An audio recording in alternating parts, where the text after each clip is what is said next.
And now, you mentioned the funding of GHF, which has sort of been mysterious. Now, Israeli opposition leader Avigdor Lieberman, who's very right-wing, very anti-Palestinian, comes from a similar perspective as Netanyahu. He's just not in the government. He complained that the Israeli taxpayer was putting up too much money through the Mossad and the defense ministry for GHF, and that they'd established these shells in Switzerland. Another opposition leader, Yair Lapid, said the same thing. Now it looks like the Europeans are sharing some of the burden. I want to play a clip by Chapin Fay, who is the sort of gun for hire public relations director of GHF, longtime kind of political PR mercenary. Yes, I can tell you they're in Western Europe, but again, they have asked us to keep this private, and we are honoring that commitment to them. We've received $30 million from the Trump administration in America. We also are funded by donor nations who have asked us for political and other reasons to not publicly state who they are. So I and we do not speak for them. So that's where our funding comes from. Well, anonymous countries. Yes, I can tell you they're in Western Europe, but again, they have asked us to keep this private, and we are honoring that commitment to them. I mean, that's extraordinary and pretty unheard of in the aid world, isn't it? I mean, so you can't, for example, say whether Israel is funding this. I can. We do not take money from Israel and would likely say no to money from Israel. I'm sure you have heard, as we have, some rumors from politicians and governments talking about more funding and expansion. We are waiting to hear from the Trump administration on what that might look like. We are ready and eager to expand and feed more people. But as of right now, we are funded through the end of the year. You are coordinating very closely with the Israelis. You just admitted that. So why is this killing going on? Yeah, I mean, I stated it. I'm not admitting anything. The way you're asking these questions, you have an agenda. But no, so I have no agenda other than trying to find out what GHF is really about.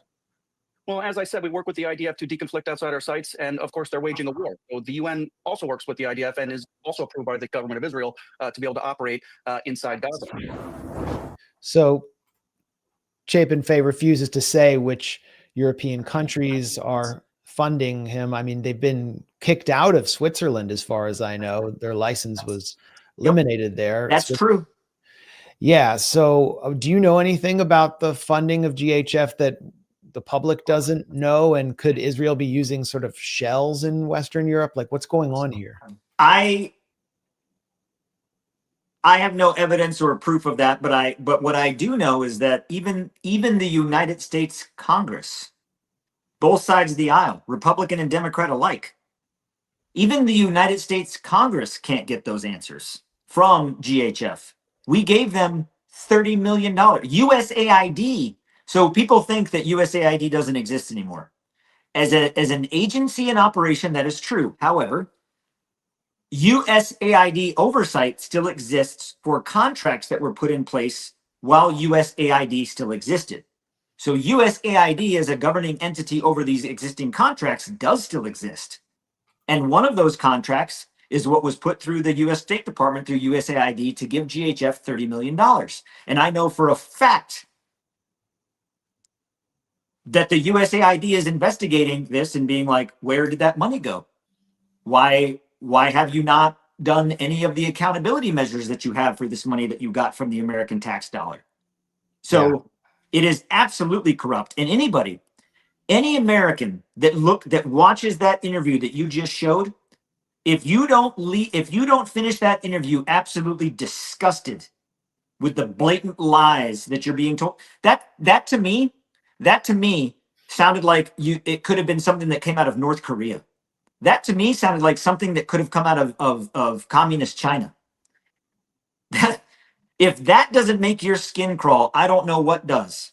I'd rather have Bill Cosby make me a drink than listen to anything that Chapin Fay says with any type of trust.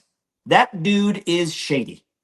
So when you think about why all the secrecy, why all the doublespeak and the shell game, the Israeli GHF has even already said that this is an American-Israeli project. Israel is funding it. That's not a secret. That is a fact. To what degree they're funding it, I don't know. But they're funding it. And so here's the thing. This is why I think, the Gaza Humanitarian what I was saying was that the reason this concern in terms of the funding and everything else is that, to be clear, the Safe Reach Solutions, the contract entity of the Gaza Humanitarian Foundation, the Gaza Humanitarian Foundation isn't a thing. There's no agency to it. It's Johnny Moore and a PR guy, Chapin Fay. There's nothing that exists to the Gaza Humanitarian Foundation. It's like a shell. It's like an offshore dial center. There's nothing to it. Right. So Safe Reach Solutions is a for-profit company. They exist to make money. They provide a service. They are for profit, 1,000%. The contract that they hold, basically the Israeli government said, we don't want the UN distributing humanitarian aid. We want a private entity that we can control to do it. Oh, Safe Reach Solutions, you're going to do it. We're going to pay you all this money to do it. And then about 3 weeks into mission, 3 weeks into the operation, SRS came back with, we're out of money. Yeah. Because they don't know anything about humanitarian assistance. They don't even know how to fake it.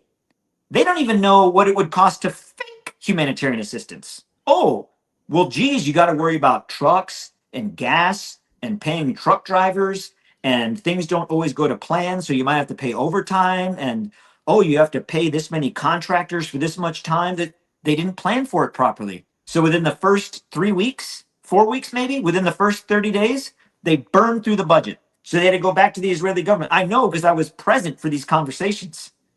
We're out of money. What do you mean you're out of money? You're a contract. We paid you. So the Israeli government is now kind of pissed at GHF too, because GHF is bamboozling both the United States and Israel. Hey, America, give us money. Hey, Israel, you paid us, but we burned through the money before we did what you told us to do. We need more money. That both, like, the Gaza Humanitarian Foundation isn't just ripping off the American taxpayer, they're ripping off the Israeli taxpayer. And so the head of Safe Reach Solutions is someone has no history in aid. He's so I'll tell you what, like, the CEO, the owner, the mastermind behind this entire humanitarian aid project, you would think is someone that is well steeped and deeply educated and experienced in humanitarian assistance and humanitarian aid around the globe, and he's bringing this to the forefront. You would be 100% wrong. That individual spent his entire career as a special activities division officer and chief within the CIA. That's who we have leading the humanitarian aid effort. Who do we have leading the security effort? Who, Bytel, is leading security for the distribution of humanitarian aid and assistance in Gaza? Someone that has a deep knowledge of security? Someone that maybe spent a summer as a security guard at the mall? Maybe, I don't know, some type of experience in security? Nope. That person is the president of the Infidels Motorcycle Club. That's who we have in charge of security. I wish I was making this up. I'm not. The guy in charge of security to deliver humanitarian aid into Gaza is a chapter president of the Infidels Motorcycle Club, who in 2008 was separated from the army because he was alleged and accused and found to have committed fraud and conspiracy against the United States government in the execution of a military contract. That's the guy we have in charge of the entire security apparatus in Gaza. The guy that's in charge of Safe Reach Solutions his only experience in life is being a CIA covert operator. That is a recipe for success. No wonder Jake Wood stepped down. Yeah. So the person who is in charge of security and was convicted for fraud, what is his name? His name is Johnny Mulford. He goes by Taz. That's his cool guy name, Taz. When he got out of the army, he went off and living the American dream. He started himself a fishing boat business out in Florida. So the person that the United States has at the forefront of leading the security operation with $30 million of your tax dollars, America, who oh, by the way, while on these sites is overseeing the absolute irresponsible escalation of force against civilians, is a fishing boat captain who runs a motorcycle club. That's great. I know your time is tight, and you committed to an hour. Do you have just a few more minutes? I do. Yeah, I've got a 3 few more more. minutes. Okay. This is great. I think you are. I mean, you've given me new perspective. Just like I said, on the way you described.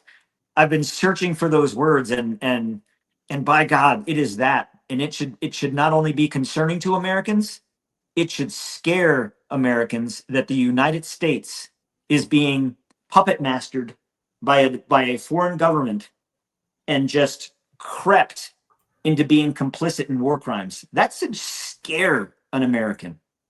You think Israel is just dictating this entire policy? Think? I know. Wow. Well, I think I know it too. I wanted to ask you just another kind of granular question, since you were talking about personnel. Have you ever interacted with someone named Mark C. Schwartz, who is a intelligence figure at the Special Operations Command Europe, who was just listed as a GHF advisor? Mark C. Schwartz is a retired U.S. Army Green Beret general officer, served in Special Forces. I know him. I wouldn't say I know him very well, but anyone that served in the Special Forces regiment during my time throughout my career knows Mark Schwartz. Yeah. Green Beret, Special Forces Green Beret. Not sure when he retired, but it wasn't that long ago.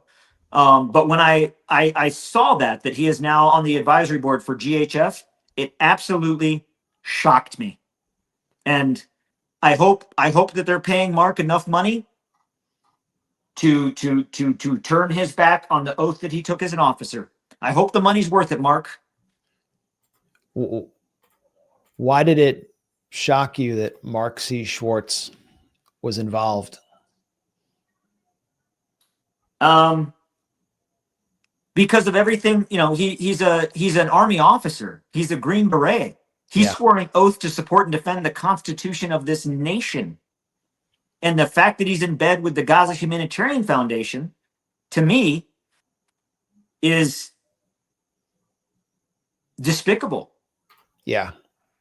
And I mean, that website you showed him there, it appears, I didn't know this, but appears he's also part of the Thayer Consulting Group, which is out of West Point, my alum, where I graduated. I'm a graduate of the United States Military Academy. Yeah. The things they taught me at the United States Military Academy, the harder right over the easier wrong, that you choose, your oath to the Constitution reigns supreme over your oath to anything else, especially money. So it's despicable to me that the United States is involved in something that is being dictated entirely by another country. But in doing so, wake up, America. Have you not seen every other nation in the world, France, Germany, Spain, Australia, the United Kingdom, Canada, all of our G7 partners, NATO partners are looking at this and saying, this is wrong. There are war crimes being committed. There are crimes against humanity being committed. And it does Israel good in their objective to have us right along with them as the bedfellow. Because when the world comes to for accountability, which I'm telling you, man, it's not years from now. It's not months from now. It's days from now. When this box is opened and the world demands accountability, and Israel is going to say, you know what? Oh, we had Uncle Sam right here with us. You're going to get mad at them? I'm telling you, there's a day of awakening coming, and if we are not on the right side of history now, we won't be. Yeah. Well, the reason I brought up Mark Schwartz was because it's just kind of telling that they're bringing so many military figures on as advisors, especially someone who's advising former military officials on IT solutions, and has been involved in kind of Gene Sharp methods for kind of societal control. And they're also bringing all of these pro-Israel influencers down to propagandize for them. It's kind of like they're just showing their hand. They're not really even pretending to be a neutral aid organization anymore.